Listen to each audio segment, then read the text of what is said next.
self-love is such a misunderstood concept and it gets so overcomplicated.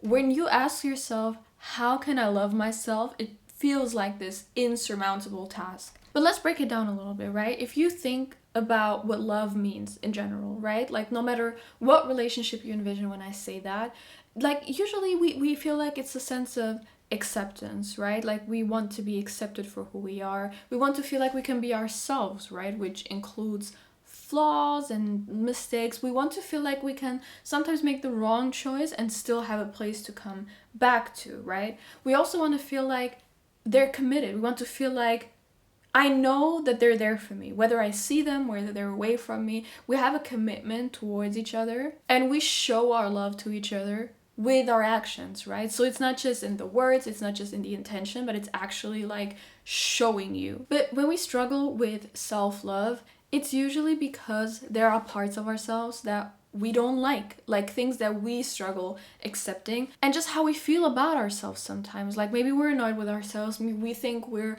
lazy, we're not good enough, like we feel ashamed about where we're at in life, right? And we think because of that, I can't love myself. Like it makes it hard to love myself because I just don't like these things, right? But when you think about any person that you love, do you like everything about them? Do you never feel annoyed with them? Have you never been angry? Have you never been mad? Have you never felt any sort of uncomfortable feeling towards them? Do you take your love away every single time that they don't live up to this ideal perfectness? You still show up for them, you're still there for them. And the same applies to you, and I think that's why a lot of times we tend to spiral, because we don't feel good about ourselves. So we lose the commitment we have to ourselves. Instead of still showing up for ourselves, instead of still taking care of ourselves, setting boundaries, like doing what we need to do, we take that commitment away. We take that commitment to ourselves away. If you don't treat others that way, why are you treating yourself that way? And now you might think, well, but with others, for example,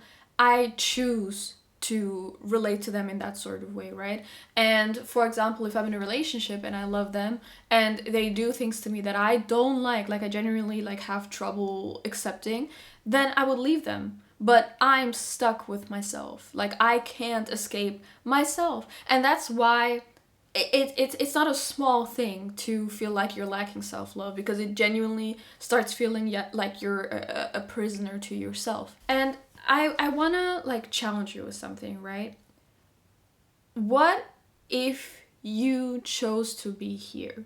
Even if you reject it, even if when I just said that, you just feel like, what are you talking about? Okay, fair. But for a second, if you pretend, if you think about it, if you think about you having made the active decision to be here, you chose this body, you chose to live this experience. How does it feel? Now, if that sounds too abstract, which is understandable, right? If you feel like, what are we talking about? Like there's this higher self of me that chose to be here. Okay, but what is this part of you that has such trouble with the lack of self-love? If you'd be fine to just not love yourself, why is there such a resistance to it? There's something there that isn't right. There's something there that is trying to get out of that. What is that? You're the one that supposedly already doesn't love yourself. So what is that part that feels so uncomfortable with it? There is already a part of you that loves you. That's the part that resists the lack of commitment, the lack of action, the lack of acceptance.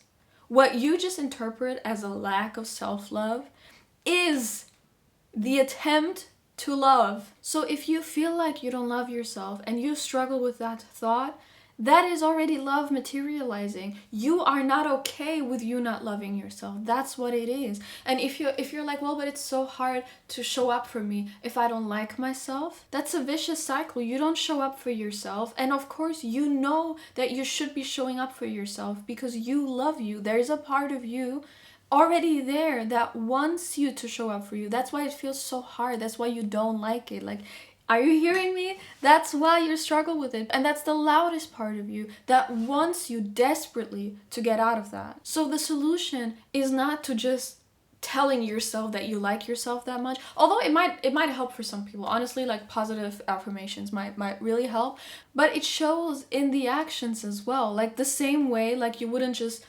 take someone else's word for it if they tell you they love you but they show the opposite in their actions.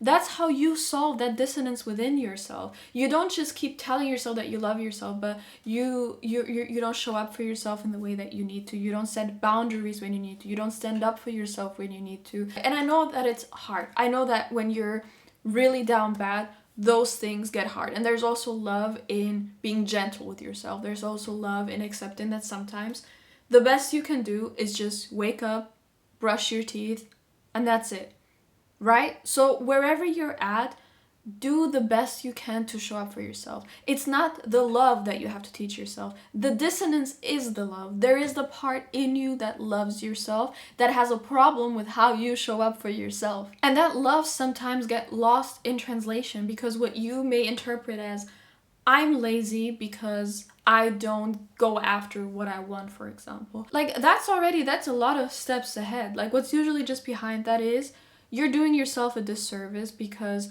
you are withholding parts of yourself. You don't let yourself express who you are, and that hurts you. But you take it further, and instead of just solving the initial issue of just going after whatever you love doing, you now took it as, I'm just a lazy person. So it's like a secondary problem on top of the primary problem. So it kind of erupts into this chain of issues to the point where sometimes you don't even see where the original issue stems from. But it's not really hard to uncover, honestly. Like, I just gave you an example, and this could go for so many other ways. Like, I'm such a pushover.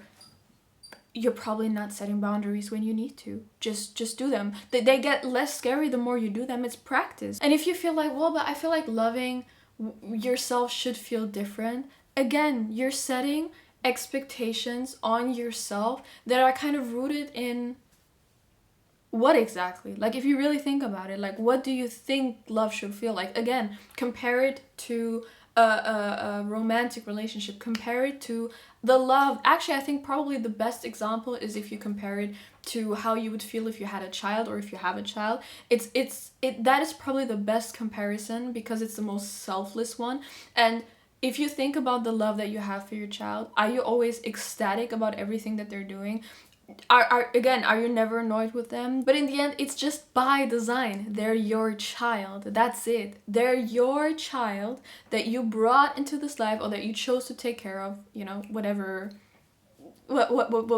thing happened here. But it's the decision, it's the commitment to taking care of them, even if sometimes they can't give you anything back. They literally can. But it's just that commitment of, I'm choosing to be here for you. Really try to think of the possibility that you chose to be here, and how that might change your perspective, how that might change your action. If you chose to be here, you chose this body, you chose this exact personality that you seem to be struggling with, how would you be treating yourself differently? Because it shifts the perspective from prisoner to guardian. If you're your own guardian, you're the parent and the child at the same time, you're the guardian and the inhabitant at the same time, how would that change things for you? How would you look at yourself differently? If you feel like it helps you handle yourself better and do yourself justice better, adapt it. Like, this is literally it. Whatever helps you expand and stop you from feeling stuck, that's what you need to do. So I hope this video helped. Of course, self-love is a struggle. It's always a struggle, because it's so easy to get lost in expectations, especially like also just how we live nowadays. A lot of it is just about functioning and productivity. So it's like we're always measuring ourselves up against the next best thing. So we're never really here. It's hard to even accept the present moment. So it's also hard to accept ourselves. It's also hard to show up for ourselves if we have to show up for so many different things and always have like the next best goal to achieve. But I think that's why it's so important to talk about it. I think that's why we need to become so aware of it, because that's the only way to break out, is to come back to yourself and become whole within yourself, and then everything else falls into place. That's genuinely what I believe. So as always, take very good care of yourself, and I'll talk to you very, very soon. Bye.